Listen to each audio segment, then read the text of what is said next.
mayambu ahan namaktada ikokno na taram okjari akhoi ne ngasi sumuk puruga lakjari akhoi na lepale tan thajarak puwari da nokpa kaukhraba saktam 13 rak suba tangka ngasi ga 13 rak suba tangka asidana wari asina kadi haining liba habado mayam punna mangna wari asi amak taminarasi hojik tabi rasi nokpa kaukhraba saktam 13 rak suba tangka rosnina dada hadana korakpadagi bikendo chablebe tung halagi yang turok matam dadi rosni do mamitig mapisin thana mangono no sini yeng galairam bado biken chu ure biken chu wa matangang mathoktre bahaksu leblaga dum kabla galairi makhoi ani gi matawadu ubada mama do chu kabli bane rosni na tamna sun hare dada nang na ibu yeng habado ai nangi mangda leble ai bu yeng lo dada mahang na dum na hare kumatam dadi biken amuge hena kana kabla karimata khumde karimata haide rosnina amuku su kabla haire ai yamna ware dada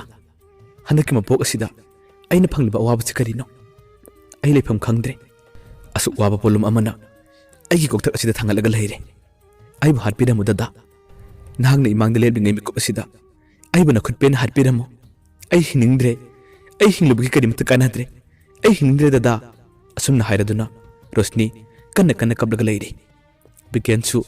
magi mataw aduda kari hairuni kari haina sairuni mahaksu lonthok-taba amagumna tumin leblaga dum leire ngaktang leirega bikensu kabla asumna haire rosni ai kari khumu haibano ai nangonda kari hayo haibano ngasigi numit ase ai khwaidiki waba numit ne adubu nangi nuksirba safam asi uba matamda ai gi hainingba khudiba kaukre ai nangi safam asi uba matamda ai nangonda kasum haiba ngamdre ngangning lamba haining lamba thona khudimak ifamdagi loina mangkhre ai gi thamoi se ngasi dininga yamna tawre ai nangonda wahang amadi hangningi nangna iba kari gi kiribano ai bu nangonda nongmata ngangkhibra ai nangonda nongmata chaikhibra ngarangi numit aduda nang ifamdagi lo liba kari gino nang iba yamna kibra hayo ai sibu tamthiba sawen ubra nang yamna phattaba nupini aina ngawbugum hingma punsidu natra nang ni yengma pamlibado nang namit thini yengo nang gi lekai gi miyoy kaya ai gi lekai gi miyoy kaya amana khuba khurga nokani rosni koiram banu pane angang koirubagi mahini asinatra nang na pamlibase aishu phangle angang koirubagi mahini ai nang si phangliba itik ipa sai cha de khangdana nang bo ina nuksiruba nang bo ina pamjarubagi mahini ngasi ain ikaiba phangliba chopa phangliba ai kanada su waraude kanada su saude nuksida binang saktamche ngasi haiba numittagi ai di amhan uba phangnar rosni na makhum lai mane ai di phattabine ai gi iral adugi damak nakut pe na ibu warak piramo ai bu sai bidamo mina thoujin batte yaba mina haima khayaba nupine nuksiba kari no khangdaba ai gi nuksiba bu aina kiruba aina lotlubagi damak thodo adu thokibane adu badada ai nangbudi thamoi sengladu nuksi aina nangu nuksi khibadi minamba sajinaba nuksibadi natte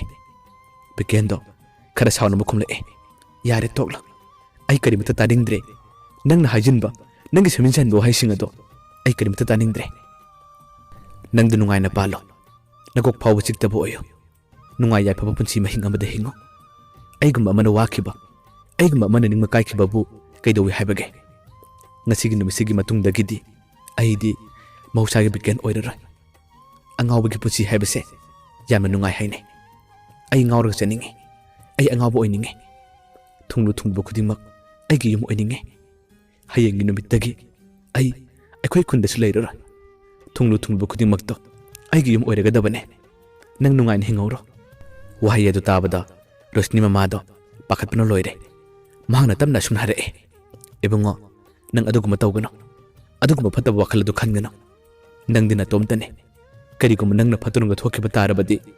yumgi misisu yamna wagane nang aduna tawgano ibungo wahaye do hairakpada beken namuk asumna kumlae ima hojikpu aibu hinglubugi kanaribra migi minokpham oiraba migi misaifam oiraba aina kariga mo hinglugane kadi mato wabirugano ima aigi punsidi aina lepchagadabane rosni ai ngasidi yu khara thakle ꯑꯩꯅ ꯅꯪꯉꯣꯟꯗ ꯋꯥ ꯀꯌꯥ ꯑꯃꯁꯨ ꯍꯥꯏꯔꯦ ꯅꯪ ꯑꯩꯕꯨ ꯁꯥꯎꯒꯅꯨꯀꯣ ꯄꯥꯈꯪ ꯑꯔꯤꯕ ꯍꯥꯏꯕꯁꯤꯗꯤ ꯂꯩꯁꯥꯕꯤ ꯑꯃꯠꯇꯅ ꯐꯥꯎꯕ ꯅꯨꯡꯁꯤꯗꯦ ꯄꯥꯝꯗꯦ ꯃꯈꯣꯏꯒꯤ ꯃꯇꯤꯛ ꯃꯄꯥ ꯆꯥꯗ꯭ꯔꯕꯗꯤ ꯃꯈꯣꯏꯅ ꯅꯨꯡꯁꯤꯗꯦ ꯄꯥꯝꯗꯦ ꯍꯥꯏꯕꯗꯣ ꯑꯩꯁꯨ ꯈꯪꯉꯤ ꯅꯪꯅ ꯃꯇꯝ ꯈꯔ ꯑꯩꯕꯨ ꯅꯨꯡꯁꯤꯕ ꯁꯥꯗꯨꯅ ꯃꯇꯝ ꯈꯔ ꯂꯣꯏꯅꯕꯤꯔꯝꯕꯗꯣ ꯑꯗꯨꯗꯒꯤ ꯍꯦꯟꯅ ꯄꯦꯟꯕ ꯑꯗꯨꯗꯒꯤ ꯍꯦꯟꯅ ꯅꯨꯡꯉꯥꯏꯕ ꯑꯩꯒꯤ ꯄꯨꯟꯁꯤꯗ ꯂꯩꯇ꯭ꯔꯦ ꯑꯩ ꯉꯁꯤꯗꯤ ꯈꯔ ꯉꯥꯡꯒꯦ ꯅꯪ ꯑꯩꯕꯨ ꯁꯥꯎꯒꯅꯨꯀꯣ ꯋꯥꯍꯩ ꯑꯗꯨ ꯇꯥꯕꯗꯗꯤ ꯔꯣꯁꯅꯤꯗꯣ ꯊꯤꯡꯕ ꯂꯥꯛꯄ ꯉꯝꯗꯅ ꯀꯟꯅ ꯀꯞꯂꯛꯏ ꯈꯨꯗꯛꯇ ꯆꯪꯁꯤꯟꯗꯨꯅ ꯕꯤꯀꯦꯟꯗ ꯀꯟꯅ ꯀꯣꯜꯂꯤ ꯑꯗꯨꯒ ꯔꯣꯁꯅꯤꯅ ꯍꯥꯏꯔꯛꯏ ꯗꯗꯥ ꯑꯩ ꯅꯪꯒ ꯀꯥꯏꯅꯕ ꯉꯝꯂꯣꯏꯌꯦ ꯑꯩ ꯅꯪꯕꯨ ꯌꯥꯝꯅ ꯅꯨꯡꯁꯤ ꯅꯪꯅ ꯑꯩꯕꯨ ꯅꯨꯡꯁꯤꯔꯕꯗꯤ ꯍꯧꯖꯤꯛꯃꯛ ꯑꯩꯕꯨ ꯄꯨꯔꯒ ꯆꯠꯂꯣ ꯊꯣꯛꯅꯤꯡꯕ ꯊꯧꯗꯣꯛ ꯊꯣꯛꯁꯅꯨ ꯊꯣꯛꯅꯤꯡꯕ ꯋꯥꯊꯣꯛ ꯀꯌꯥ ꯑꯃ ꯂꯥꯛꯁꯅꯨ ꯑꯩ ꯅꯪꯒ ꯀꯥꯏꯅꯕ ꯉꯝꯂꯣꯏ ꯑꯩ ꯅꯪꯒꯤ ꯅꯇꯨꯡ ꯏꯜꯂꯒ ꯂꯥꯛꯀꯦ ꯑꯩꯕꯨ ꯄꯨꯕꯤꯌꯨ ꯗꯗꯥ ꯍꯥꯏꯗꯨꯅ ꯔꯣꯁꯅꯤꯗꯣ ꯕꯤꯀꯦꯟꯗ ꯀꯟꯅ ꯀꯣꯜꯂꯒ ꯂꯩꯔꯦ ꯃꯃꯥꯗꯨꯁꯨ ꯃꯈꯣꯏ ꯑꯅꯤꯒꯤ ꯃꯇꯧ ꯑꯗꯨꯗ ꯋꯥ ꯑꯃꯠꯇ ꯉꯥꯡꯕ ꯉꯝꯗ꯭ꯔꯦ ꯃꯆꯤ ꯑꯃꯗ ꯀꯞꯂꯒ ꯇꯨꯃꯤꯟ ꯑꯗꯨꯝ ꯂꯩꯔꯦ ꯉꯥꯛꯇꯪ ꯂꯩꯔꯒ ꯃꯃꯥꯅ ꯇꯞꯅ ꯁꯨꯝ ꯍꯥꯏꯔꯛꯏ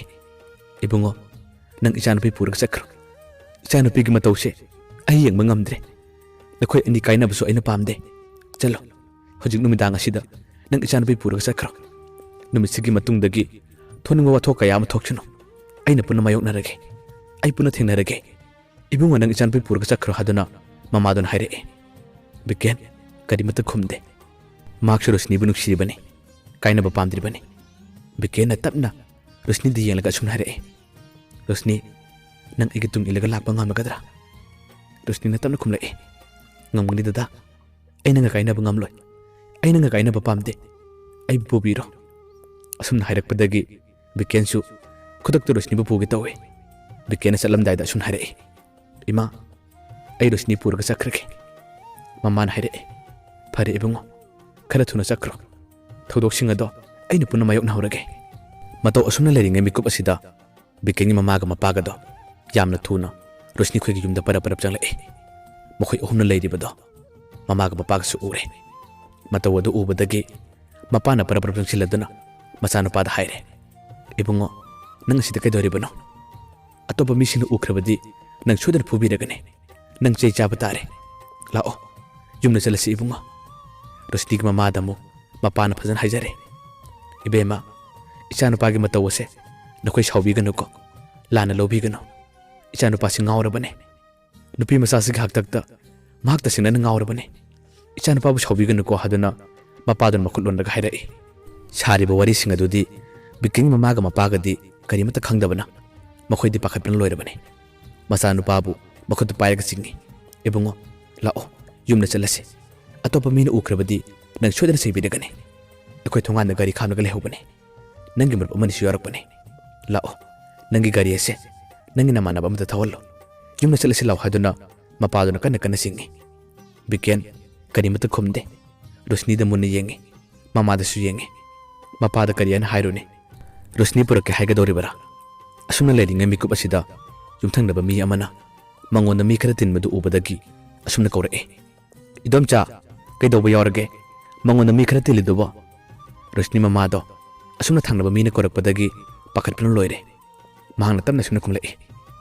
ꯀꯩꯁꯨꯝ ꯇꯧꯗꯦꯗ ꯏꯕꯨꯡꯉꯣ ꯑꯁꯤꯗ ꯃꯤ ꯑꯃꯅꯤ ꯂꯥꯛꯄꯅꯤ ꯃꯈꯣꯏꯅ ꯀꯩꯅꯣꯝꯃ ꯍꯪꯕꯒꯤ ꯑꯁꯨꯝ ꯋꯥꯔꯤ ꯁꯥꯟꯅꯔꯝꯕꯅꯤ ꯀꯩꯁꯨꯝ ꯇꯧꯗꯦ ꯍꯥꯏꯗꯨꯅ ꯐꯖꯅꯗꯤ ꯈꯨꯝꯈ꯭ꯔꯦ ꯅꯨꯄꯥꯗꯨꯁꯨ ꯑꯗꯨꯝ ꯆꯪꯈ꯭ꯔꯦ ꯑꯁꯨꯝꯅ ꯊꯪꯅꯕꯅ ꯐꯥꯎꯕ ꯋꯥ ꯀꯌꯥ ꯑꯃ ꯍꯪꯂꯛꯄꯗꯒꯤ ꯕꯤꯀꯦꯟꯒꯤ ꯃꯃꯥ ꯑꯃꯗꯤ ꯃꯄꯥꯗꯤ ꯄꯥꯈꯠꯄꯅ ꯂꯣꯏꯔꯦ ꯂꯥꯛꯑꯣ ꯅꯪꯕꯨ ꯆꯠꯂꯁꯤ ꯍꯥꯏꯕꯅꯤ ꯑꯩꯈꯣꯏ ꯆꯣꯞꯄ ꯇꯥꯔꯦ ꯅꯪꯕꯨ ꯃꯤꯅ ꯐꯨꯕꯤꯈꯤꯕ ꯇꯥꯔꯦ ꯍꯥꯏꯗꯨꯅ ꯃꯆꯥꯅꯨꯄꯥꯕꯨ ꯁꯣꯔ ꯆꯤꯡꯈꯤ ꯃꯥꯒꯤ ꯃꯈꯨꯠ ꯑꯗꯨꯗ ꯔꯣꯁꯅꯤꯒꯤ ꯈꯨꯠ ꯑꯗꯨꯅ ꯀꯟꯅ ꯌꯥꯜꯂꯒ ꯂꯩꯔꯝꯃꯤ ꯔꯣꯁꯅꯤꯁꯨ ꯃꯃꯥꯒ ꯃꯄꯥꯒꯅ ꯕꯤꯀꯦꯟꯕꯨ ꯆꯤꯡꯈꯤꯕꯗꯒꯤ ꯋꯥ ꯑꯃꯠꯇ ꯍꯥꯏꯈꯤꯗ꯭ꯔꯦ ꯄꯥꯏꯔꯝꯕ ꯃꯈꯨꯠ ꯑꯗꯣ ꯇꯞꯅ ꯊꯥꯗꯣꯛꯈꯤ ꯕꯤꯀꯦꯟꯁꯨ ꯅꯤꯡꯉꯝꯗ ꯅꯨꯡꯁꯤꯅ ꯔꯣꯁꯅꯤ ꯃꯈꯣꯏ ꯑꯅꯤ ꯑꯗꯨꯝ ꯂꯥꯞꯅꯔꯦ ꯑꯁꯨꯝꯅ ꯕꯤꯀꯦꯟꯗꯣ ꯃꯃꯥꯒ ꯃꯄꯥꯒꯅ ꯄꯨꯔꯒ ꯂꯥꯛꯂꯦ ꯃꯥꯒꯤ ꯃꯃꯥꯟꯅꯕ ꯑꯃꯗ ꯒꯥꯔꯤ ꯊꯧꯍꯜꯂꯒ ꯍꯧꯖꯤꯛꯇꯤ ꯕꯤꯀꯦꯟꯕꯨ ꯌꯨꯝꯗ ꯄꯨꯔꯒ ꯂꯥꯛꯂꯦ ꯔꯣꯁꯅꯤꯒ ꯃꯃꯥꯒꯁꯨ ꯏꯃꯨꯡꯗ ꯆꯪꯈ꯭ꯔꯦ ꯏꯃꯨꯡꯗ ꯂꯩꯕ ꯃꯇꯝꯗ ꯔꯣꯁꯅꯤꯗꯣ ꯄꯦꯟꯗꯕ ꯅꯤꯡꯉꯝꯗꯕ ꯀꯌꯥ ꯑꯃꯅ ꯃꯃꯥꯕꯨ ꯀꯟꯅ ꯀꯣꯜꯂꯒ ꯀꯞꯄꯦ ꯃꯃꯥꯅ ꯍꯥꯏꯔꯛꯏ ꯏꯕꯦꯝꯃ ꯃꯁꯤ ꯅꯪꯒꯤ ꯂꯥꯏꯕꯛꯀꯤꯅꯤ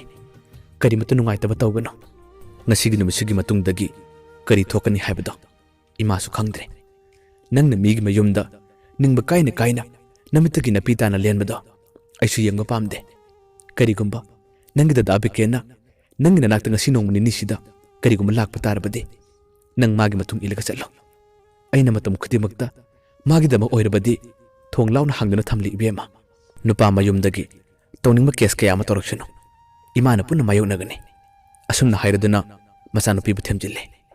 asomdasu amuk bikendo yum yorba matamda mamadasu mapadasu karimata haijabadi ngamda ningma kaina magi kaduda kablaga leiri numitum sum hokre numittugi matungdagi bikengi marum pangsingna bikendo wari kaya ma sare itaw nanga toribu diana phatte chen khrebu nupi amagi manakta nangna chalibado yamna phattaba thapakne nangna sagi su khar khallo mijami nupi dugule minaraga nang kisum nungaiba oiroi nangmu kari wali bage nangi damak awat pa kisum leite aphaba nupi kaya ma lakani mokhoi ga chawna lohonga dabane asiguma nupi asiga nanga thungna hodabado yamna pharabane matau asumna mamanaba singaduna bikengi puning bo ona bhonai adubu bikendi makhoina phan hairabasu magi wakhaladudi hongba ngamde magi puninga chena thajari rusnina nupa to parchelabasu mana lohongdingi manung asida aina maba mukchengene ai mabu logane ai baga thunagani haduna bikengi puningda chapjunga leblaga leiri nongmani ni amsa hokre hojikti nupa mangi myosinga duga rusni khoigi yungi myosinga wari sanaba losilagle makhoinasu rusnibu yamna thuna lohongba pamki lohongmagi matamsu yamna nga tharakki rusnigi mapasu makhoina tharaklibado yakre hojikti rosni lohongmagi matam lekre lohongmagi matam lepkhibadagi rosni khoigi lekaida leibi bikengi manedo adugi manakta nongma rosnigi mapadu lae aduga mahangna wari kayam sarame bikendo asomda lakanu hayo hojikti ichanupi lohongmagi matam leple mahana kariguma lakpa tarabadi hayeng tungkona kariguma phatunga tholabadi makhoina ekhoida warorakpa yai aduna aina hairibusini bikendo asomda lahanganu hayona wakanba kayam hairame bikengi mani adusu yamna pakatna adumna wakanba kayam hairambadagi biken khoigi yumda lae aduga hairamba khudimak loina tamle pawdu tabadagi bikengi mamaga mapagado pakhatpana loire masanu pagi mataw asida mataw karamna phajansigi haduna makhoi wa kayam khanaba hore yamna kupna wari kayam khanarabagi tungdadi bikengi mapana mahaki masanu pigi nupaduda phone torga haiki ibungose matam khara mapalamda thammo magi mataw asida hayeng phadunga thokpa tare magi thabak adusu matam khara chuti laholage amukta mapalamda puko haduna phone torga paw kayam haiki pawdu hairako matamda bikengi mabai adusu yare hojikti biken mapalamda pukhina ba thorang tawre adubu bikendi mapalamda chasi habado mak sungja yakide mak yumda leigani haduna adum nganlaga leiki adubu kona thangdadi mapana phajana haire ibunga nangna khalibado ekhochu khange adubu nupi machado ekhochu yamna nungsi magi lohongbado makhoini yana dabadagi pinakitaba tarabadi nangna tawningba tawbada nangna chaningma chatpada ipana thingloidabane adubu hojikti magi lohongmagi matam lepkhre nupi machaduna yabagi tawribane aduna karigino nangna sumna warga leiriba hojikti nang magi wakal kaukthoklo matam khar mapalamda koiru asumna mapana wa kayam haijabadagi bikendo tamna tamna wakal honglae mamana su haire asegwani ibunga makhoigi lohongbasina kariguma kaikipo oirabadi nangna tawningba tawbado ima khoina thingloidabane adubu lohongbagi matam lepkhrabane nupi machaduna yabagi tawribane nang magi wakhan thado matam khara nangi nabaiga manakta leyo haduna hanjin haibadagi biken hojikti wakhan khara honglakle adubu mana chalamdai mikup aduda phone tawbadi pharak tabana chithi amakak iraga rusni da pibiyo haduna magi mamanabi amada pirame aduga bikendi mapalamda chakre chithi ado rusni chu phangle chithi dugi warol aduda asumna irame rusni ningma kaira aigi puchi asina ai nangmudi yamna wana ngaijarame adubu nang ibu nuksida habase nangil hombagi walo sinakibaduna mayak singna takle hojikti aina mu nangonda kari hairugane nuksidabi nangi saktamase aina mahan udanaba ai nafamdagi lapna lolage aina hayang thorako matamda nangdi lohonglamlagane adubu nuksiba magi manakta handaki mapoksimagi oinadi nungai afana paluko nahak nakok phawa chiktaba oyo asumna चिठीदुगी वरलदु पारबा मतुंगदगी Roshni थिंगबा Lhakpa ngamdana kanna kanna kabla'e mahakki mamana machanoppi bu phana kanna theme adubu numitugi oinadi Roshni bu kanamtana thema ngamkide mayambu aroibada amuk hana khurumjari